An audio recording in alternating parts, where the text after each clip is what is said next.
Shabbat Shalom, Yasharallah. Hope all is well. Got some, I'm ringing the dinner bell. And I hope y'all are good and hungry. Because what I got to show you is, it's more of what we've been getting. More of that feeding that we've longed for our whole lives. More satisfaction guaranteed. So I'm not, I hope that I don't take up too much of your time tonight. Abba willing, if he's willing, and I can get this message, convey it, suffice, and these people with their horns and their mufflers relax, if all those things happen. But most importantly, if you're hungry and you come seeking the word, the truth, the way, the life, following Messiah, and you're going wherever he leads you, you're gonna get more. I don't even want to say that it's filling, because it's more than that. It's going to give you, it's those peaceful waters. It's taking you home. It's bringing you home. So yesterday I typed in Olaha and Olaba in the search bar, Google, and I was looking around in there, and I see the name of this. It's at the top there. The name of these people here, the Cathars, and I guess it was a religion or denomination or something. And I'd never seen that word before, and so I got looking at their Wikipedia page, and wouldn't you know, bam, you see it? And I had no idea that I had no idea that that's what I would find when I typed in Olaha and Olaba. I don't even remember what I was thinking when I typed it in, but there it is, the demiurge, Gnosticism, dualistic. And it's all connected, you know. But what I found in here, when I was looking at all these Wikipedia pages that are connected to the Cathar belief, is it's more clues, more pieces of the puzzle, more clear evidence of what we're talking about the image, all this stuff. And it's more, it's proof, confirmation about what I've been saying, that the world is going to ignore. But like I said, if you've come hungry and you want to do your due diligence, it's just more nails in the coffin, more closure on all these things. And it's going to maybe open your eyes to shed some light, give you some understanding, I guess I would say, some more, a better, it's going to make one issue, it's going to make more sense for you. You're going to understand why it happened. I'm sure you got a pretty good idea of why it happened, but if you weren't certain why this thing right here went down, after I show you a little bit about these Cathars, you know, you'll be, if you're like me, you're going to know damn well why it happened. But looking in there, I mean, and they got they had crusades and inquisitions named just for these people. And like, look at this one. It's the Bosnian Crusade. And there's articles in here mentioning how the Pope wanted to do away with Slavics and these Cathars and all that. And you've seen the Cathar people were they are Gnostics. They're dualistic. You know, they're dealing with things like the demiurge and everything. And look, you'll see that right here. Where's that? What the Pope said about it. Let me see. No, it's back this way.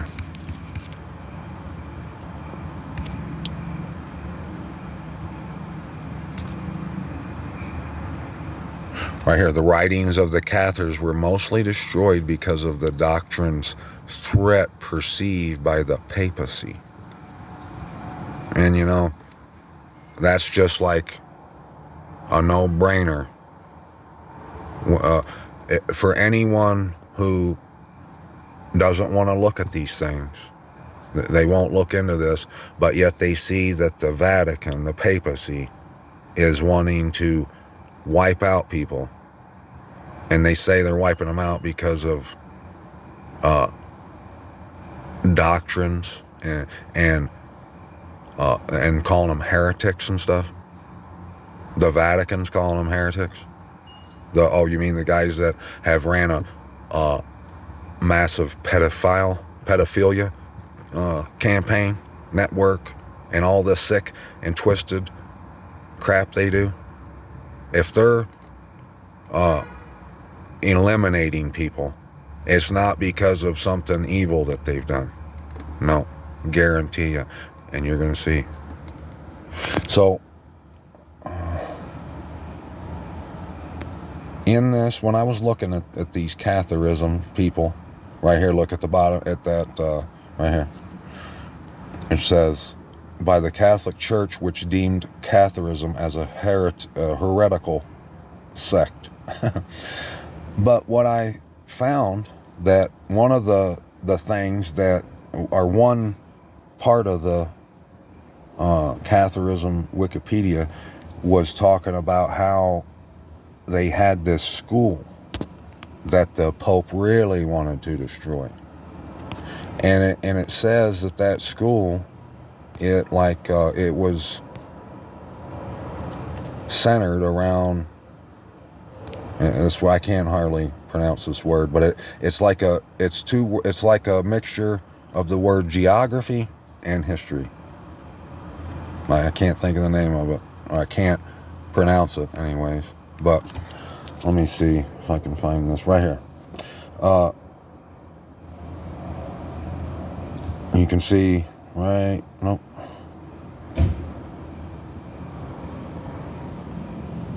Right here. Paying special attention to geography. And there is a search for total history in this school, and the school was named that right there, Annales, like the Annales histography or something. I can't pronounce that word. I can't even think of if that's for sure what it was, but it's in here. I'll put these links in the description. Go look. If I don't show you and prove to you exactly what they were about and what was going on and why the papacy wanted them eliminated, you're going to see this guy right here. That school was founded by this guy right here, whose last name is strikingly similar to the guy's name who made iPet Go 2. But he was the founder of that school, and he wrote a book, History from Below, the People's History. But the main book I want you to pay attention to that he made is this Montiello or whatever. Because right here, because look, it has been subtitled The Promised Land of Error. Oops, did you see that? Didn't mean to hit the The promised land of error. There you go.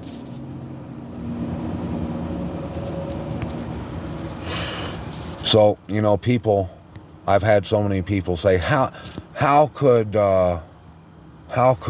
they hide, the real Jerusalem? How could they do all this? Well, Abba did it, and he's the one responsible ultimately for it. And you're going to see that too in the word I'm going to read to you. But how did America or these people in the world, how could they do it? Well, inquisitions, genocides, massacres, the New Deal. Oh, and that's in there. It talks about that in that book, The People's History. It talks about Christopher Columbus. It talks about wiping out natives and destroying structures and everything. Oh yeah, and that reminds me of something that I've been wanting to mention that I don't think I have. In like 3-4 years ago, I posted an article that I got from a link that I got off of a Wikipedia page. And at the time, I didn't know that it was connected to what we're talking about here. And I didn't know nothing about what we're talking about. But I posted this article on Facebook, and it was about a monk that they said he was a hero, and he burned down this library in Central America, down by the Panama Canal or something. And if you read in the article, it said that he was so heroic, and he just felt that he couldn't allow those books of witchcraft to get out of that library or something like that. And it's been 3 or 4 years ago. But let me tell you, I've posted all kinds of controversial stuff about the CV-19, concentration camps, all kinds of stuff, for a while on Facebook. And I've never had Facebook react like they did when I posted that article. They went nuts.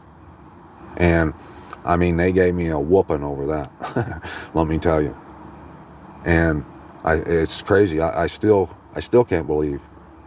And at the time, I knew there was something up with what it was saying in that article, but at the time, I had no idea why they would react like that. Well, now it's obvious. It's the same reason they made inquisitions to go kill those Catholic people. And I don't know if them Catholic people probably did practice dualism and all that stuff. But, that doesn't matter to the Pope and them. What mattered, the reason the Inquisition happened, the reason all these things happen is because of the truth. The truth was out there, and they needed to scrub it from the earth. And these people that are asking how it could have happened, it has been all around you, like everywhere. Here's your sign. All you have to do is go look. The proof is everywhere. And if you ain't seeing the proof, it's because you ain't looking. It's like the sky. If you don't know where the sky is and you ain't seen it, all you gotta do is look up. It's right there. And it's not hard to understand once you start looking. I can understand that if you ain't looking, it sounds crazy, but what sounds more crazy? That you can't understand how, or that you won't go look. And especially given in the time that we're in. Most of these people who laugh and mock and scoff at this stuff, they're people that talk about how we're in the end times and all this destruction and stuff that's coming and prepping, and they talk about all those things. But yet, I still see no urgency no trembling of the word. And because they ain't trembled over the word, that's probably why they haven't seen the qualifications for those who are delivered. They're the poor and the needy, and those who tremble over the word. And you're going to see why it is you have to tremble over the word. It's common sense, and like I said, Mark chapter 14, it's going to explain everything to you. And it's like a short form of everything we must do, what's going on, what you got to do. It's like a roadmap and a guide to tell you how to get to the finish line and what not to do and what'll happen, what'll be going on around you. It's like the shortened version. And it's so amazing. Get your bib on.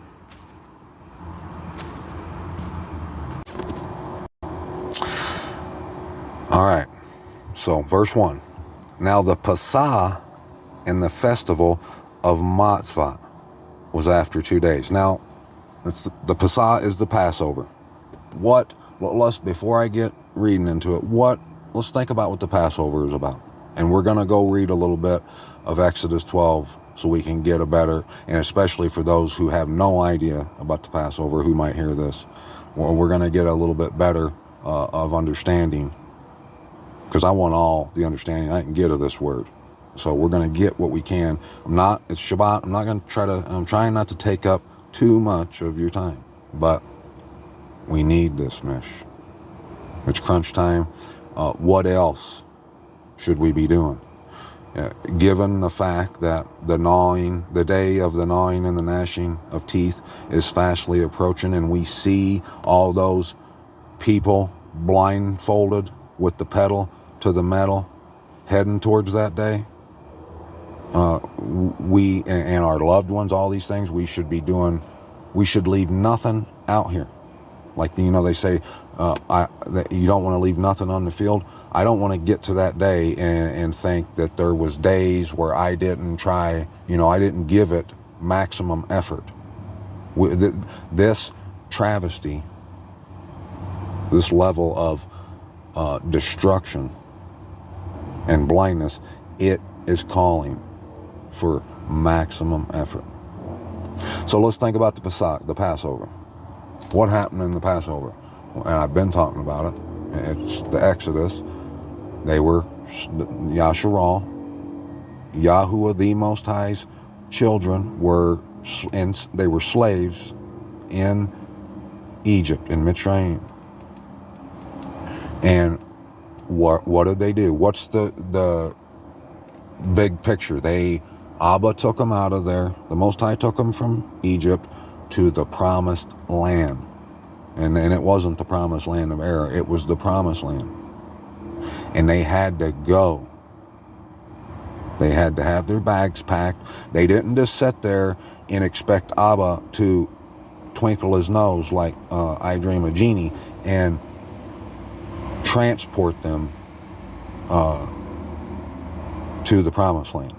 They actually had to go out and they had to walk through the wilderness. They didn't get there for 40 years, which was kind of weird. I'm 42, never mind. But we're going to go look at that story. But when you see what's in this, do a little dance and do some singing. Leap like a gazelle and get on the highway. So now the Passah and the festival of Matzvah was after 2 days, and the chief priest and the scribes were seeking how to take him through treachery and put him to death. What they've done to all people speaking the truth, what we were just reading about the Cathars, what we get when we try to talk about the truth, wherever we're talking about it, we get the hand to the face. And they said, not at the festival, lest there shall be an uproar of the people. Now this verse 3 is it's everything. You got to understand what this is putting down. And while he was in Bethania, in the house of Simon the leper, and sitting at the table, a woman came having an alabaster flask of perfume, genuine nard, very costly, and breaking the flask, she poured it on his head. Now, we're going to get all this, but I want to skip down real quick just so you can see what Messiah said about her doing that. Verse 9, it says, "Truly I say to you, wherever this good news is proclaimed in all the world, what this woman did shall also be spoken of to her remembrance." That's what caught my eye. That's until that caught my eye, what he said about the good news and how it would be spoken of at the same time when the good news is being spoken about in all the world. When I saw that, I was like, wait a second. And that's what got me to see that this is the short version of how you get home and what you must do and what you must not do. So when I seen that, I was like, wait, so I've never heard anyone going around to, just like I've told you what the good news of the rain is. It's what I'm talking about right now. It's the key of David. It's coming. And I'm going to show you, so you'll know for sure that that's what it is. It's getting on the highway. It's coming home.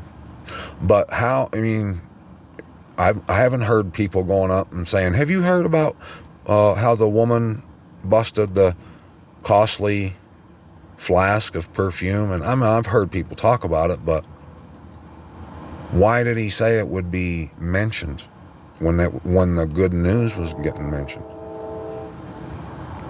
It's the key. Let me show you. And notice, she broke the flask open. She didn't even bother to take the lid off. She got it, gave it, put it all on him. But there were some who were much displeased among themselves and said, "Why was this perfume wasted?" And Mishpachah, this is so huge. This should show you for sure. You should have no more doubt that Abba has got all the right moves. And that on the dance floor, he's second to none. Watch. "For it could have been sold for more than 300 denarii and given to the poor," and they were scolding her. They're still thinking about the denaro. Just like everyone still is thinking about the denaro. Even though they might even tell you that they're not. That they're not that type of person. But their actions will tell you that there's certain, that every choice is made based upon money. And their bread, it's money. It's not like our bread. Our bread is every word that proceeds from the mouth of the Most High. Theirs is coming, whatever can get put into their pocketbook. So these naysayers, these Facebook type people didn't like that. But Yahusha said, "Leave her alone. Why do you trouble her? She has done a good work for me. For you have the poor with you always, and you are able to do good to them whenever you wish, but you do not always have me." What she had, she used. She took it beforehand to anoint my body for the burial. Truly I say to you, wherever this good news is proclaimed in all the world, what this woman did shall also be spoken of to her remembrance. Now, I'm going to tell you right now that when the good news all over the world is mentioned, they're not literally going to be talking about how the woman broke open the flask and put the costly perfume. But he ain't lying, let me tell you. This will be spoken of. And let me show you how. So, again, who is the Messiah? He's the Lamb. Passover lamb, for one. And he's the Word. He's the Word and the truth. I was just talking, we've been talking about trembling over the Word. What did she do? She brought, she paid, she brought probably all she had and poured it on to the Word, into the Word.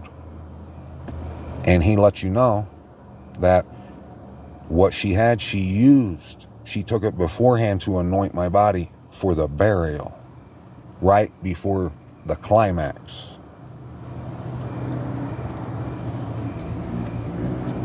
Why aren't these people seeing these truths? They don't want to pay any.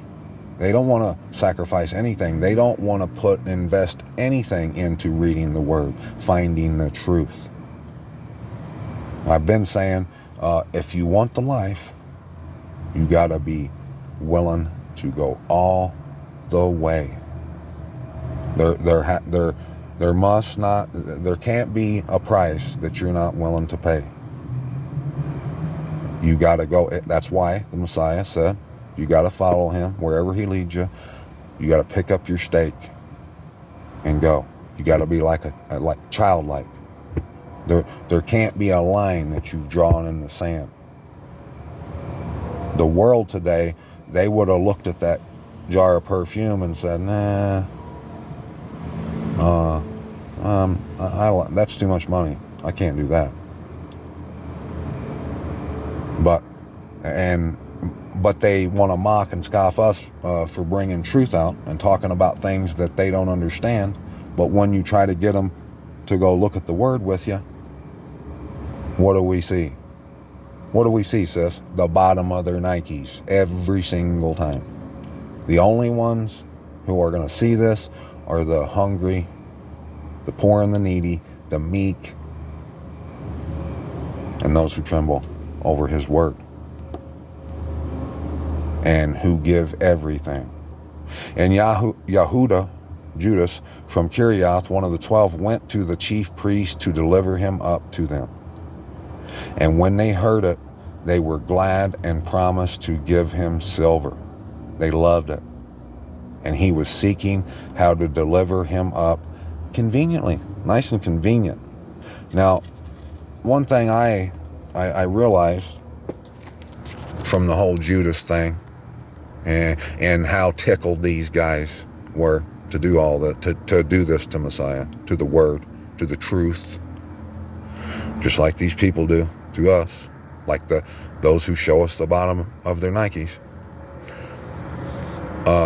Like that dream I had recently about the snakes is it lets you know when it's talking about Judas, it says he was one of the 12. It keeps saying that over and over. He was one of the 12. He was around them. He was their friend. So that made me realize that there's something I should say, and that's we need to keep our eye open, our eyes peeled for the Judas, a Judas that could be lurking.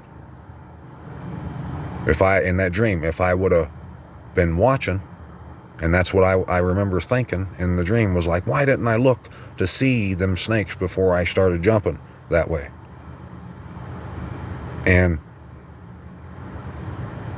Abba has give us the eyesight, the vision, the hunger, because of the hunger for his word, to see through these people. I say it all the time, like when you're talking to them, it don't take 10 seconds for them to uncover their heart and show you just who they are.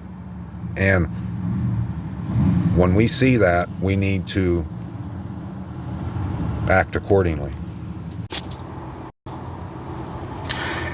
Verse 12, and on the first day of unleavened bread, when they were slaughtering the Passah lamb, his taught ones said to him, and this is massive too, where do you wish us to go and prepare for you to eat the Passah?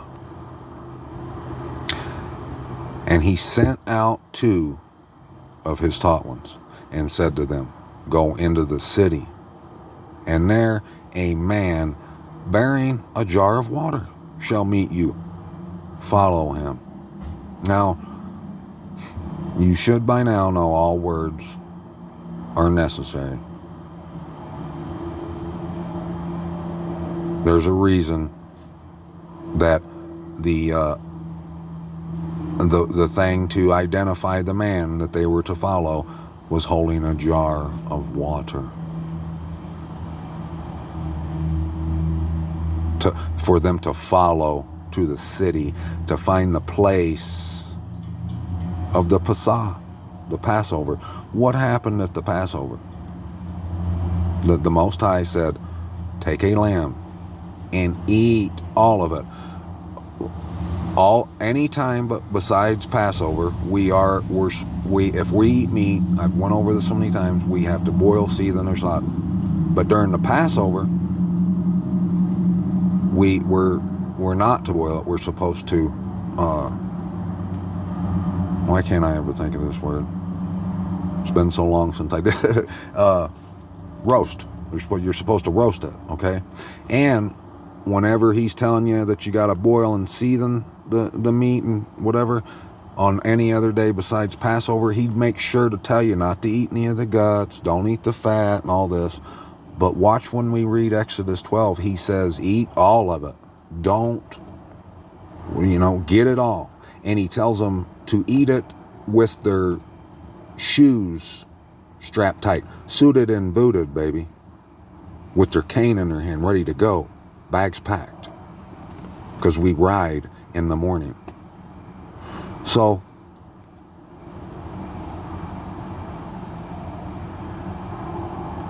what happened? Why did he tell him to put the blood on the door? He said put it on the 2 doorsteps. Why couldn't they put it on the wall? Why didn't they put it on the ceiling, on the roof? Excuse me. He said, I'm gonna have the destroyer. All words, man. All words are all necessary. We must get them all. This is trembling over the word. Why didn't he have him put the blood on the rooftop if it was passing over? Why did it go on the doorpost? Abba thinks of everything. He's second to none. And if you can see this, and you can just put your little feet on top of his and let him wine and dine you, baby. You'll have there'll be no more questions on what you got to do. They were told to eat all of the lamb only on that night. And what that night represent? Coming home. What was the destroyer going to do? Pass over. What have I been telling you is in Jerusalem? It's the escape.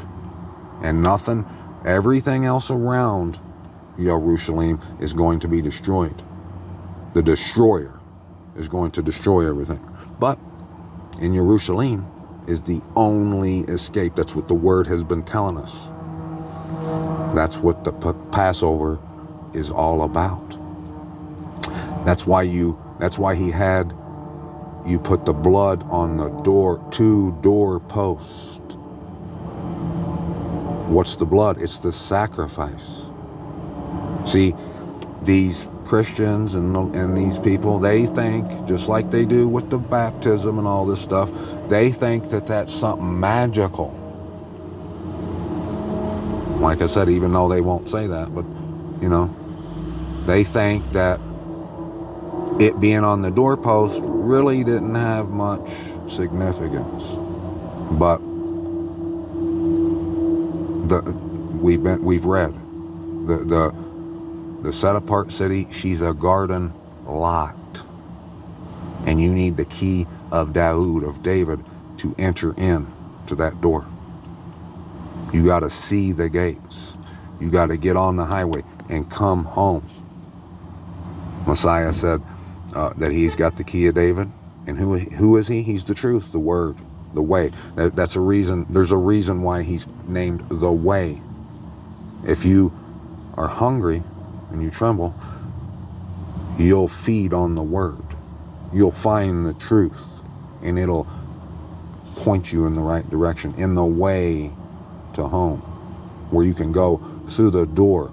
But like we just read up there at the top, it's going to take everything you've got. You're going to have to put in the work. You're going to have to sacrifice some things, if not a lot of things. There can't be a price that you're not willing to pay. If you want this life, you're going to have to go all the way. That's just how it is. If you want this life, you're going to have to eat all of the word. And you can't waste none of it. You got to get all of it. And you got to be ready, suited and booted. You're going to see.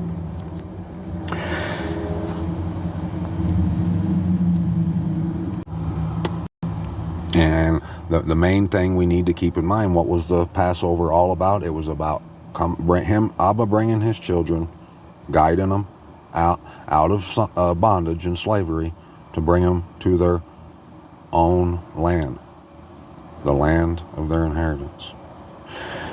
14, and wherever he enters, say to the master of the house, the teacher says, where is the guest room in which I am to eat the Passah with my taught ones? There you go. You see how it's all, this is a guideline, a map. He said, where is the guest room in which I am to eat the Passah with my taught ones? And he shall show you a large upper room, furnished, ready, baby, prepared for us. How many times we read when it's talking about coming home and getting there, it says you'll drink from wells that you didn't dig, and you'll reap from the vine that you didn't plant, and the gardens you didn't plant, and all these things. Live in the palaces that you didn't build. It's going to be fully furnished. And his taught ones went out and came into the city and found it as he said to them. Who said it to them? The word did. The truth. Just as he said it was. And they found it. And they prepared the Passah. And evening having come, he came with the 12. And as they sat and ate, Yahusha said, truly I say to you, one of you who is eating with me shall deliver me up. And they began to be grieved and say to him one by one, is it I? And another, is it I? And he answering said to them, it is one of the 12, he who is dipping with me in the dish. And look, and one of the 12, that's talking about 12 tribes. And who is the one of the 12 that ain't going to make it? That is the people we deal with every day, who would sell you out for a nickel, that don't care nothing about the truth. But he wants you to think that he's in the 12, and he's in the car with you. But like I said earlier, we got to keep an eye out for him, because at any moment he's jumping out the car. He's going to leave you high and dry. He ain't got your back. He's on the attack. Dipping the bread, we talked about it before, the word into the blood. That's that sword that the enemy, the sovereign of Ashur, that's how he kills you. He's lied to you. He's used the word against you. He's made these people say things like, it's what's in my heart, that's not why I do it. The Torah, that's been done away with. We don't have, you're putting yourself under the law. We can say those names and do these things. And if you can't keep the whole law, all that just nonsense, delusional nonsense. There are Torah observant people out here that tell you that you got to walk that perfectly tight rope, and that if you fall, you're done. No. Who's he say is going to make it? Those who tremble at his word, the poor and the needy. And you will be wanting, desiring to love the Most High with all your strength and all your might, to do His word.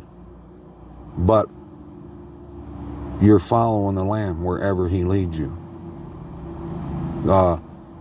We're not perfect right now. That is the goal. But if people are already condemning you and throwing you over because you slipped, what they did, that act right there, if they continue to do that, that's what's is gonna disqualify them, and they don't even see it, because that's just more delusion. There's delusion on every side, and the truth is largely, almost completely being ignored. The son of Adam is indeed going as it has been written of him. But woe to that man whom the son of Adam is delivered up. It would have been good for that man if he had not been born. All these people that do these things to us, they're in that same boat with Judas.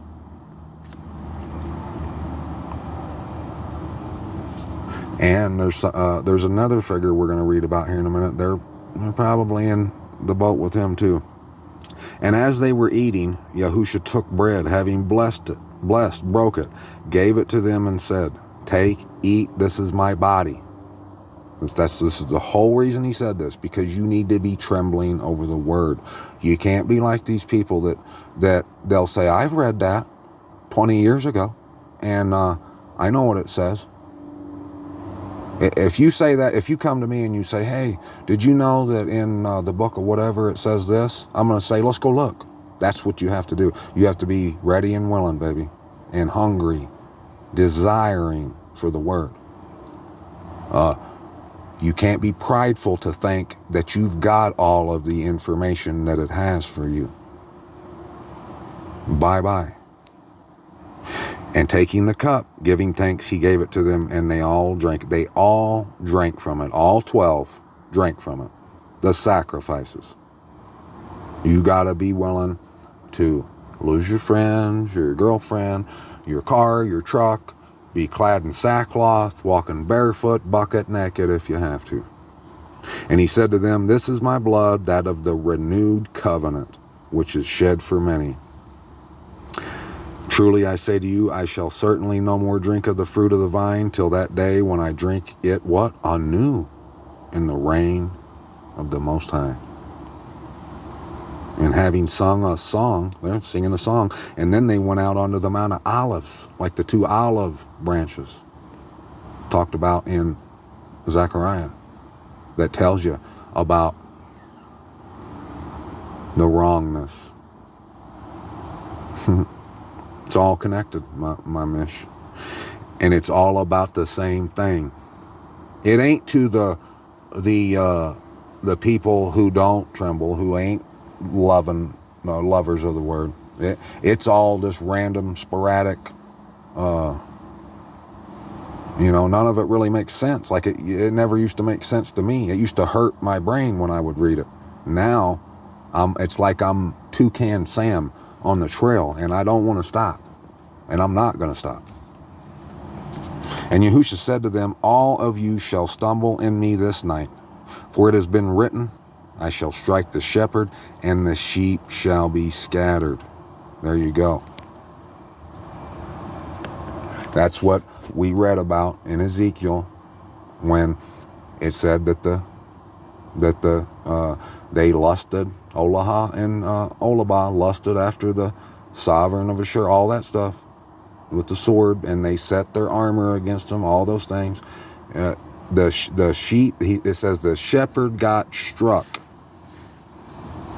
Messiah was brutally murdered, and then even today, the word has been struck. I was saying it, I've been saying this. No, we don't get fed. The shepherd has been struck, so the sheep are scattered. And that's just more, that should be more reason for you to understand that you need to get on your horn, that we need to be doing this deal, that there's no time to waste. There's lives out here that are at risk of death.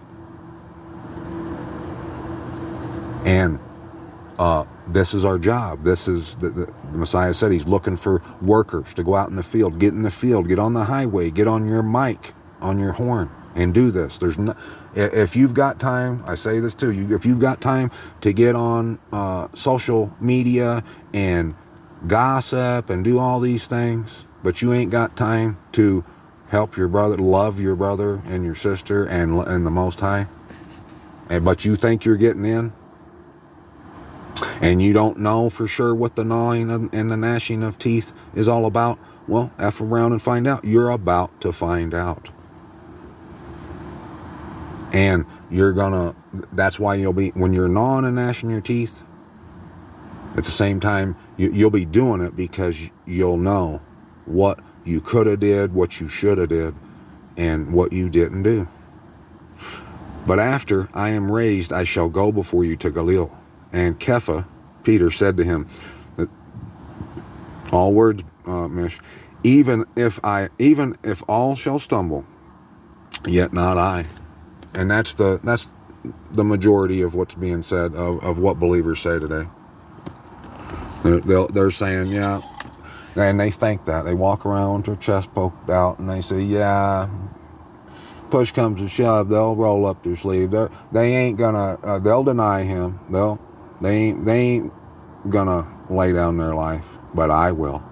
I'm doing it. You know, these people that don't see none of this truth because they don't, you know, they read it in the 80s and they know what it says. They ain't laying down their life for him. And Yahushua said to him, truly I say to you that today, this night, before the cock shall crow twice, you shall deny me 3 times. But he spoke more strongly, if I have to die with you, I shall not deny you. And they all said the same. They were all saying it. And they came to a place called Gethsemane. And he said to his taught ones, sit here while I pray. And he took with him Peter, Jacob, and John. And he began to be greatly amazed and to be deeply distressed. And he said to them, my being is exceedingly grieved, even to death. Stay here and watch. Watch, therefore. And he went on a little while and fell on the ground and was praying that if it were possible, the hour might pass from him. And that's, all this is so huge. We need to eat it all. And I've talked about this all the time. The Messiah, he wanted to back out right there. Like he's take the cup from me. And he's the Messiah. So what we need to understand about that is it's gonna be tough. We know that. And the Messiah showed us the way, yes. But if he would have walked it and never had that feeling, and it said that he went boldly the whole way and he never thought twice about it. If that's the way it was, when we were in between a rock and a hard place and the heat was on, we might say, well, we're just human. He was a Messiah. That's why he did it. I can't. No, see, Abba thinks of everything. This happened, and it's written down for us to read, so we can say, so we can't say what I just said, and we can say, you know, we have to do this. That this is, it doesn't matter that we're human. It's a tough thing to do, but Messiah, he did it. There was a time when he was deeply distressed, and you might get deeply distressed too. And you won't have the excuse to say, well, Messiah was the Son of the Most High. That's why he went all the way and didn't get distressed. No, he was deeply distressed too. He didn't want to die either, but he knew he had to for his friends. That's love, baby. He had to lay down his life for his friends. He didn't leave nothing on the field. He didn't waste no time out here doing other things. He was all about it. And so are all these people with their pipes and their zoom zooms and wham whams. And he said, Abba, Father, all is possible for you. Make this cup pass from me, yet not what I desire, but what you desire. And he came and found them sleeping and said to Kepha, Peter, are you sleeping? So that's what all this has to be understood. What was Peter just saying 2 seconds ago? Basically, I'll lay down my life. I don't care if the rest of them flee. I'm gonna die for you. I'll follow you anywhere. I'll follow you right up into the fire. And he couldn't even stay awake and watch when Messiah told him to. They ain't about this life. They ain't. But the story of all this, the story of the Passah, of the Passover, the woman, the word telling us that woman gave that costly perfume. She didn't think about the Benjamin's baby. She didn't think about all Babylon. She gave all of she had to the word. And that's what you have to do if you want to make it home. Yahusha said, Are you sleeping? You were not able to watch 1 hour? Watch and pray lest you enter into trial. The spirit indeed is eager, but the flesh is weak. The flesh is weak. And again he went away and prayed and spoke the same words, and having returned, he found them asleep again. They're all lip service. And they talk a big game. For their eyes were heavy, and they did not know what to answer him. They didn't know what to answer him. And he came the 3rd time and said to them, Are you still sleeping and resting? It is enough. The hour has come. See, the son of Adam is being delivered up into the hands of the sinners. It said their eyes were heavy. That's what's going on right now. We're living in a time of thick darkness. Of veil is over these people's eyes. And that veil is keeping up with the Joneses, greedy gain, and that is what it is. It says that the root to all evil is the love of money, the lust of money. All these things happen because people have made decisions because they don't want. They want the money, honey. They're not going to walk away from a church. They're not going to speak a certain truth. And they'll never admit this. And if you tried to point something like this out that they're doing, you already know vampire things are coming out. You might get decapitated. But if it don't take long to see the pudding. If someone that's went to Bible college and they're pastors, they own buildings, shepherding flocks, and they're not speaking the truth of the word, there's a reason for it. And we're going to read about that too. They're going to know why they got blood all over their hands while they're gnawing and gnashing their teeth. They're going to know for sure. And what did he say? He said, see, the son of Adam is being delivered up into the hands of the sinners. The truth delivered up into they're all running around with it, smacking each other with it, judging you, condemning you for not doing what they accuse you, falsely accusing you of doing what they're talking about, and overlooking that what they're doing is way worse than what they're talking about, what they're blaming you for.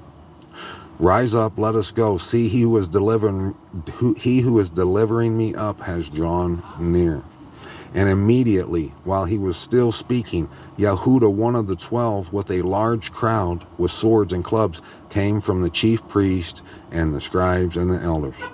And now that I'm here and I'm understanding the language of the word the way I do right now, every time I see the Pharisees, the chief priest, all that, I think about all these people who are holier than thou. They're the people who that they think that they're qualified to do all these things and that you're not. The people who claim they're set apart but you ain't. Those types. That was why the Pharisees killed him.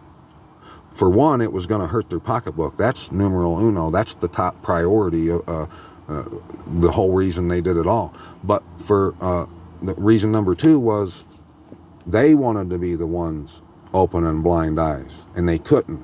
So they couldn't have somebody else doing it. You know, that took all the spotlight from them. And that's what the problem is with all these people that won't come look at what you're talking about, because they're all in a race. They're keeping up with the Joneses. They're in a competition with one another to be the one to get to do it. They're not looking at it the way that you have to look at it, out of love, in all esteem.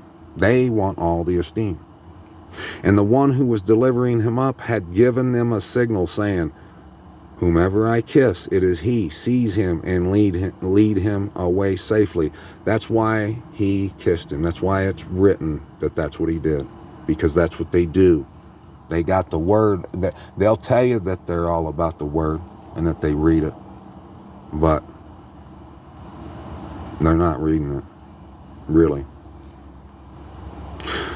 Seize him and lead him away safely. Whomever I kiss, it is he. Seize him and lead him away safely. And going straight up to him, he said to him, "Rabbi, Rabbi," and kissed him. And they laid their hands on him and seized him. And one of those standing by drew his sword and struck the servant of the high priest and cut off his ear. And Yahushua answering said to them, "Have you come out as against a robber with swords and clubs to take me?" And ain't that what the people do? When they come up and mock and scoff you, like them, this first example, them ladies that got butt hurt beyond comprehension because I tagged them in a post that contained of what we're doing right now. And they went nuts and didn't like it. And it's happens all the time. But they'll tell you that they love the word. But when it's spoken, when you bring the truth, they club you. They don't want to hear the word. They do like the papacy did. They snuff it out. They hide the evidence. Daily I was with you in the set apart place teaching, and you did not seize me. But let the scriptures be filled. And they all left him and fled, and a certain young man, there they went. All the 12 that, that were bowdy, apparently, that were gonna, ride this deal out with him. All for one, instantly, boom, like cockroaches to the light. And a certain young man was following him, having a linen cloth thrown around his naked body. And when they seized him, he left the linen cloth and fled from them naked. Now, and then it goes to, and they led Yahushua. Why is verse 52 there and 51? Who is that guy? Why did it tell us that? So, these people that don't tremble over the word, that don't think all words are all necessary, they just figure that they wrote that, and there was some guy there, whatever. No.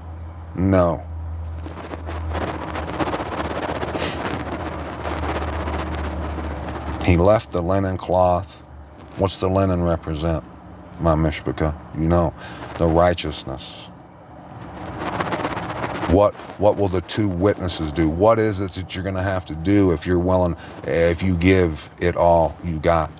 You will have no problem being clad in sackcloth, walking bucket naked if you have to.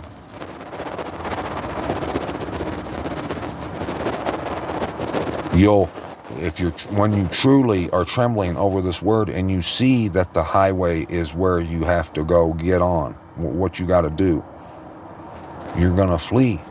You're going to do it. You have to. And they led Yahusha away to the high priest, and all the chief priests and the elders and the scribes came together to him. And Kepha followed him at a distance, even into the courtyard of the high priest. And Kepha followed, but the rest of them were gone. And he was sitting with the officers and warming himself at the fire. Just keep that in mind. Keep that in mind, that while they're up there spitting on Messiah, on the word, and slapping him around, accusing him and everything, he's out warming himself by the fire, getting nice and toasty. But 5 minutes ago, he said, I'll follow you anywhere. I'm coming. No, I'll lay my life down. Messiah getting abused right there. Why do you think all this stuff's talked about? Why it's told? Why did this message get delivered to us, Mishpachah?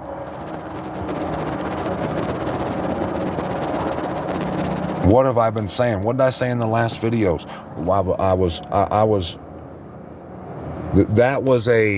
I wanted to encourage my sisters because I had remembered that verse in Psalm 68. It said, and the women who proclaimed it were a great company.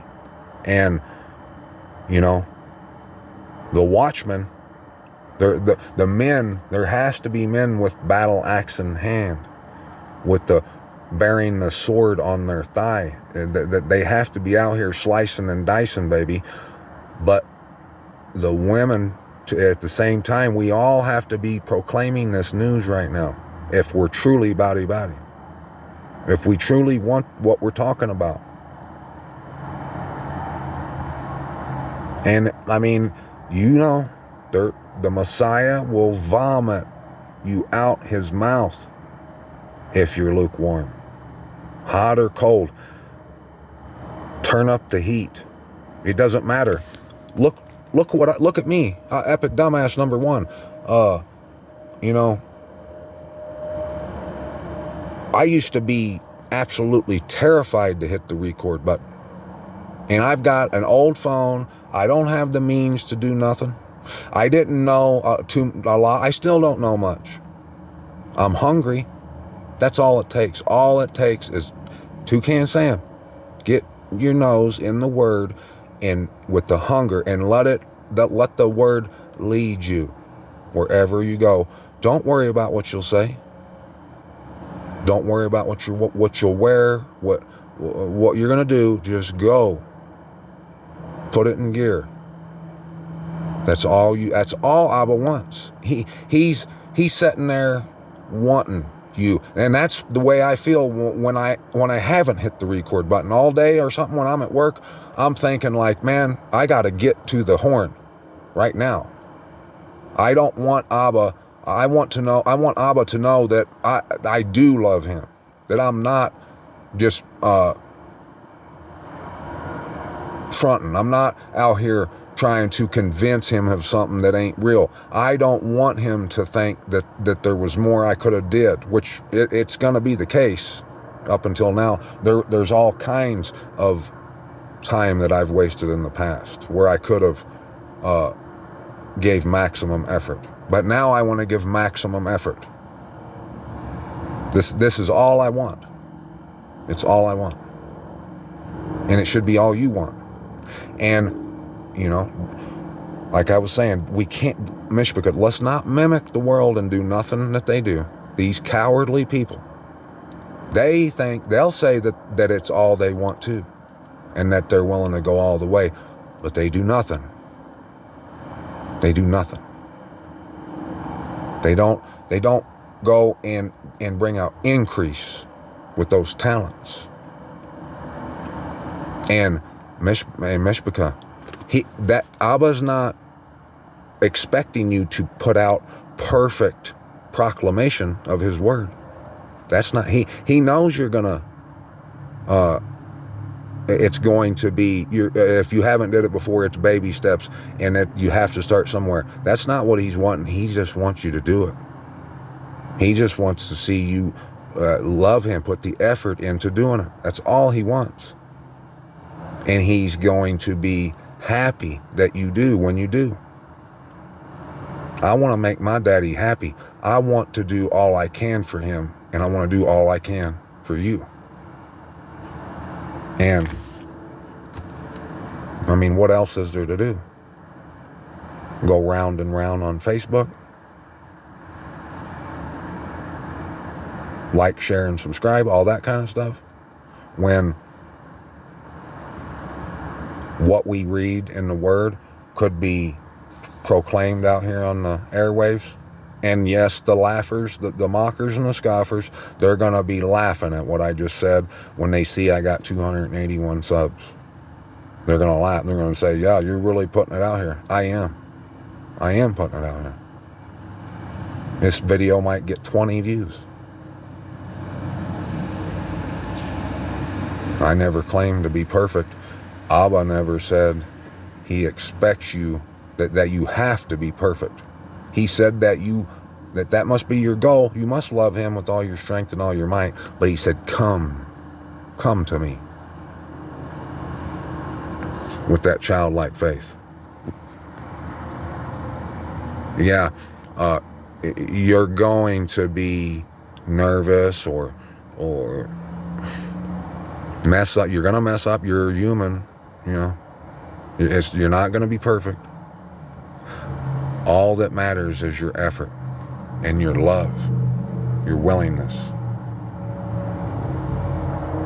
And he's going to be disappointed in you if you're warming yourself by the fire. And the chief priest of all the council were seeking witness against Yahusha to put him to death, and they were finding none. For many bore false witness against him, but their evidences did not agree. Bottom of the Nike type people there. And some rose up and bore false witness against him, saying, we heard him saying, I shall destroy this dwelling place that is made with hands, and within 3 days I shall build another made without hands. And not even then did their witness agree. And that reminds me of how these people are too. That when they accuse you of stuff and you say, well, can you show me what you're talking about, what I did? And come to find out they don't have nothing on you. You haven't done anything. They just are butthurt and their panties are twisted all up in a bunch, and they just want you to shut up. But when push comes to shove, when the truth comes out, when they see whose side you're on, who you're working for, and who's got your back, just like anyone that sees that, the bottom of the Nikes is all you'll see, the taillights. Then the high priest stood up in the center and asked Yahusha, saying, have you no answer to make? What do these witness against you? But he remained silent and gave no answer. And again the high priest asked him, saying to him, are you the Messiah, the Son of the Blessed? And Yahusha said, I am. And you shall see the Son of Adam sitting at the right hand of the power and coming with the clouds of the heaven. Man, that's the main, the most powerful, empowering statement that we need to eat, right? It's all, like I said, all. We have to read it all. You have to eat all the land. I said in the last video that I know I was born for this. I've been saying things that the people just, they don't know they don't know what to do with that. They don't want to get too real. They don't want to do too much for the Most High, you know. They just want to talk about it and have prayer studies and blah, blah, blah, blah, blah, blah. But they don't want to start building the ark. They don't want to go to Pharaoh and say, let my people go. They don't want to do the things that have to be done. They think this is a game. They think this is all just a movie, a story that they get to sit on the in the bleachers and eat popcorn and watch it happen, and then they get the reward. What's it say about the cowardly, Mishpachah? They're the first ones to go. Those who love and do falsehood, right behind them. Those out on the field, whether they're doing it right or not, they're on the field. They're in the game. They might be number one epic dumbass, but they're in the game. They're getting laughed and mocked and scoffed. That's that blood on that you're going to have to pay to go through that door to come to the promised land, the inheritance. And if you're doing that, that's what you're married to. That's what you're joined to Abba in set apart matrimony. You're going to live in Yerushalayim with the Most High. Where are these people? They're joined to Babylon. They don't care. They don't care to look at the truth that where they think the set apart land is. They don't care to go look and to see that that's Palestine, that the whole, everything about it, every aspect, all, everything from start to finish, that's nothing but fraud. It's fraud, deception, robbery, death, destruction. And that's who they're joined to. That's who they're married to. That's that mark of the beast. And tearing his garments, the high priest said, "What further need do we have of witnesses? You have heard the blasphemy. What do you think?" And they all condemned him to be liable to death. We don't want to hear any more truth. We don't want no more healing up in here. You're ruining a good thing we got going here, guy. And like Mary, the Most High, the angel of the Most High, told Mary when she was pregnant who he was. But yet even her, she wanted to shut Messiah up at some point. She couldn't take the pressure. She wasn't ready to go all the way. She wasn't willing to give it all she had.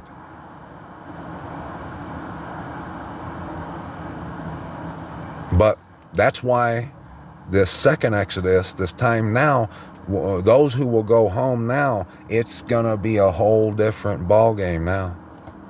That's why it says that, and that's why it's going to be forever. It's going to be a done deal. Because what it requires now is all you got. All you got. The Yasharal back then, there was a big crowd of them. There could have been some of them that really didn't even believe, but their whole family, everyone else was going, so they pretty much went. They weren't going to stay by themselves in Egypt and let everyone else leave. So they just went with the crowd and went. And that's how it happened. This time, I'm going to read it. I'm not going to read Exodus because I've already taken up too much of your time. We'll get that another time. Do your homework. Think about it. Eat it. We're going to go, and I'm just going to show you what I'm talking about, the second Exodus. And some began to spit on him and to blindfold him, to beat him, to say to him, "Prophesy." And the officers struck him with the palms of their hands. And there's so much more that I'm not mentioning too that I've missed. It's that living fountain. It's a blossoming flower. It's so packed with information, and it's priceless. It's always, every time you read it, you just unpack more and more of it. And as Peter was below in the courtyard, one of the servant girls of the high priest came. Seeing Peter warming himself, she looked at him and said, "And you were with Yahusha of Nazareth." But he denied it, saying, I do not know nor understand what you are saying. And he went out onto the porch, and a cock crowed. And the servant girl saw him again and began to say to those who stood by, "This is one of them." And, there's people that say they're 144 Yasharal. They look the part. But when push comes to shove and you're put on the spot to get on your horn, to speak the word of truth. There's a lot of people, isn't there, that show us the bottom of their Nikes and they tuck their tail. And again, he was denying it. And after a little while, with those who stood by again, said to Peter, truly you are one of them, for you are a Galilean too, and your speech is alike, sounds and looks. Must be a duck, huh? But not really. Well, not with him. He really wasn't with Messiah. He might have looked like he was, but the proof's in the pudding, because he began to curse and swear, lash out. The vampire fangs come out. And, I wonder if Messiah could see him and hear him. I bet he could. I do not know this man of whom you speak. And a second time the cock crowed. Peter remembered the word that Yahushua said to him, before the cock crows twice, you shall deny me 3 times. You shall deny me 3 times. And thanking on it, he wept. You know what that last part symbolizes, Mishpachah? Denying him, denying the word, not trembling over it. That's how many times do I gotta say it? Gnawing and gnashing of teeth. You're gonna cry your ever-loving eyes out of your head. You're gonna grind your teeth into a fine powder, and there ain't gonna be nothing you can do about it. Don't wait.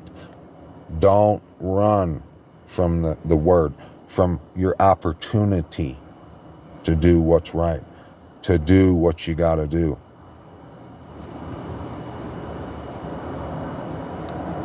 To love your friends, lay your life down for your friends. Put your blood on the doorpost.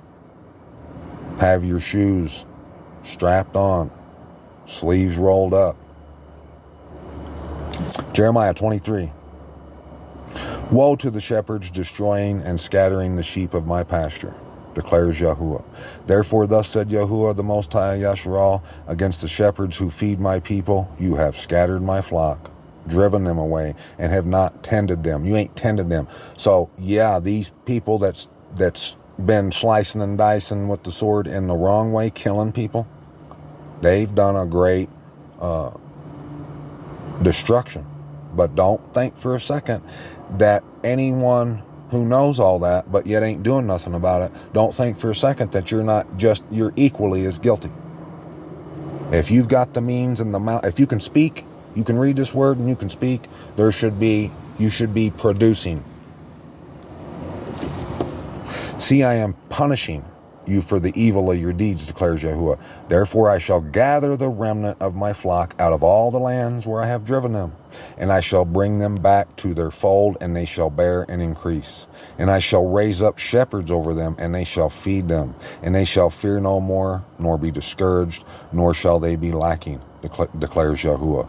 See, the days are coming, declares Yahuwah, when I shall raise for David, a branch of righteousness. And a sovereign shall reign and act wisely, and shall do right ruling and righteousness in the earth. In his days Yahudah shall be saved, and Yasharal dwell safely.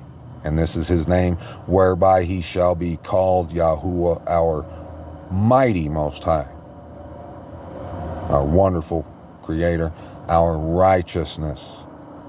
Therefore, see, the days are coming, declares Yahuwah, when they shall say no more, as Yahuwah lives, who brought up the children of Yasharal out of the land of Egypt, Mitzrayim.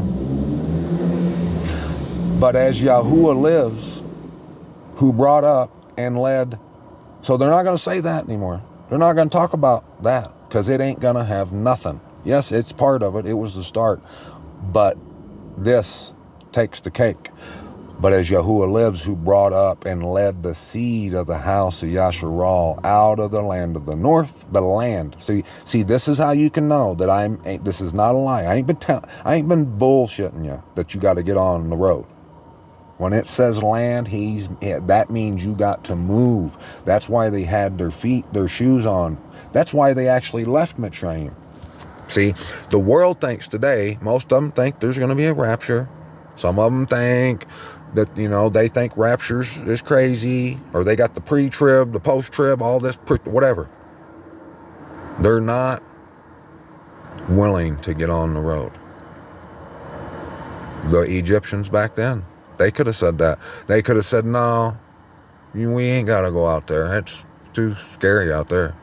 It's safe in here. I got a doctor's appointment tomorrow. My light bill's due. My rent's due. I got to do this. I got to do that. You think Abba is saying, okay, well, just go do that, but, just read your Bible and show up to church twice on Sunday, once on Wednesday, right? No. I'm not lying, Mishpika. And everyone who wants to live is going to have to see this. The land of the north, and from all the lands where I had driven them. And they shall dwell on their own soil. On their own soil. See, Abba, he knows what words to put in there. He says them. He knows what he's saying, and he says what he means. And if you don't get on the highway, you think that he don't know what he's talking about, I guess. You think you know what's best. You think you'll be able to write it out, and I'm telling you, don't get caught, Mishpika. Don't be out there on that door pounding trying to get in. When the door's shut, it'll be too late. Don't be those 5 foolish virgins asking the ones who kept their lamps trimmed for some oil. It would be too late. You ain't gonna, there'll be no more, there'll be no redos, there'll be no more time. It's lights out. And what a sad day that, I see how sad of a day that's going to be. But like I told you, what 2nd Esdras says, those who will make it, they will have given it all they have. So they'll know, like, there was nothing else I could do. They would not come. And I can't, I'm here living with my Abba, and I'm getting the reward. How can I spend any time weeping over someone that done me like a dog the whole time, who refused, who didn't love me for 1 second, never gave no time. They didn't invest nothing. They thought they wanted you to know they did, think they did. They like to tell everybody they did, but they didn't.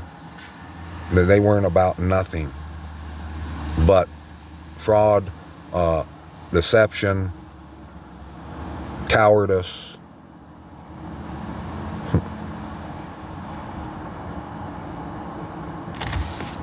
It's pathetic, Mishpika. This, like I said, that 14, it gave me such a good understanding of how these people operate and who they are that are doing that kind of stuff. I really don't have respect for Peter. That's why, I'll read, like I tell you all the time, I'll read Paul's letters and Peter's letters, but it's commentary.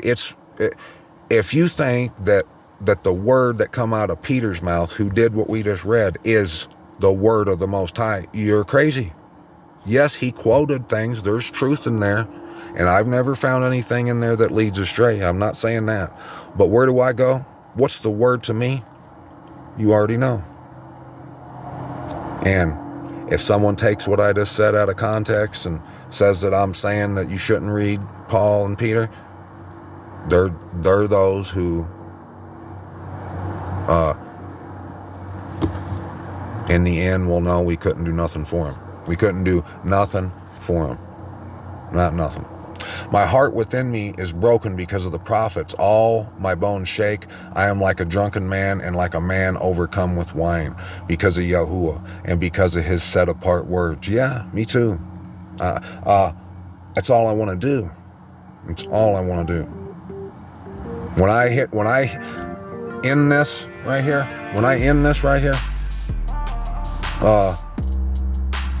all I'm going to think about, and I'm just being honest, is reading more. I'm going to read more like I always do. And soon as I wake up, I'm thinking about it, and you know, there's a lot of times I don't want to hit the record button, but even then, I feel guilty if I don't, and I know that I should, and I know that that's all I need. That's what I need to be focused on. That's what I am focused on. And yeah, I'm not the greatest. I'll always tell you that. And I'm not claiming to be anyone. I'm just trying to do my job. Do what I have been asked to do. And Moses, did he, you know, he tried to get out of the job at first. He said, I can't talk, I stutter and blah, blah, blah. But he did it, didn't he? Noah, he built the ark. He actually did it. And people were laughing at him and saying, what the heck are you doing? You're building a boat? They laughed and they killed Messiah. The world's always going to think you're crazy. They're going to try to get you to stop. They're going to sell you out for silver and kiss you and tell everyone that make you think that they love you when they really don't. But that can't stop you. You have to keep on trucking. And the whole world, they're going to say you're wrong, that you should stop, all this. But we got the blueprint. Like Dawood says, we have the key. We got the map, the key. Our bags are packed. The car's gassed up. We got the itinerary. We know where we're headed. The only thing left to do is get in the car, put it in gear, and go. So that's it for tonight. I'm not going to read any more to you right now. I got someone calling me here. But the next time, Abba willing, we'll go look at Exodus 12, and we'll come back and we'll finish. We'll get some more of Jeremiah. I want to read the rest of this 23 to you. And I know I've been wanting to go back through all Jeremiah and Ezekiel. So I think we might go back. We'll see. Abba willing. I don't make those kind of, those are shots that are above my pay grade. I don't call the shots. I'm not a shot caller. I'm just trying to be a brother and a lover and a fighter. Shabbat shalom, mishpachah. Peace out. These out. Jeez. Burn them up. Y'all know what that mean, man. Yahuwah. Definitely in the building. Facts. Yeah. Woo. Everybody claims they're a boss. How they winning when his brother lost? Brother chicken, you should pick a sauce. Lying through the teeth, dinner floss. Free to listen, but the flavor cost.